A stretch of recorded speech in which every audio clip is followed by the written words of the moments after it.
بسم اللہ الرحمن الرحیم۔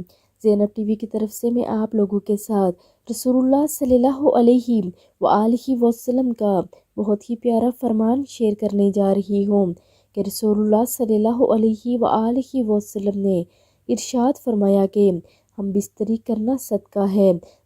صحابہ نے عرض کیا یا رسول اللہ صلی اللہ علیہ وآلہ وسلم، ہم میں سے کوئی اپنی شہوت پوری کرتا ہے اور اس میں بھی اجر پاتا ہے، تو آپ صلی اللہ علیہ وآلہ وسلم نے ارشاد فرمایا کہ مجھے بتاؤ، اگر وہ اسے حرام جگہ میں استعمال کرتا تو گناہ پاتا ہے یا نہیں؟ صحابہ رضی اللہ تعالیٰ عنہ نے کہا کیوں نہیں؟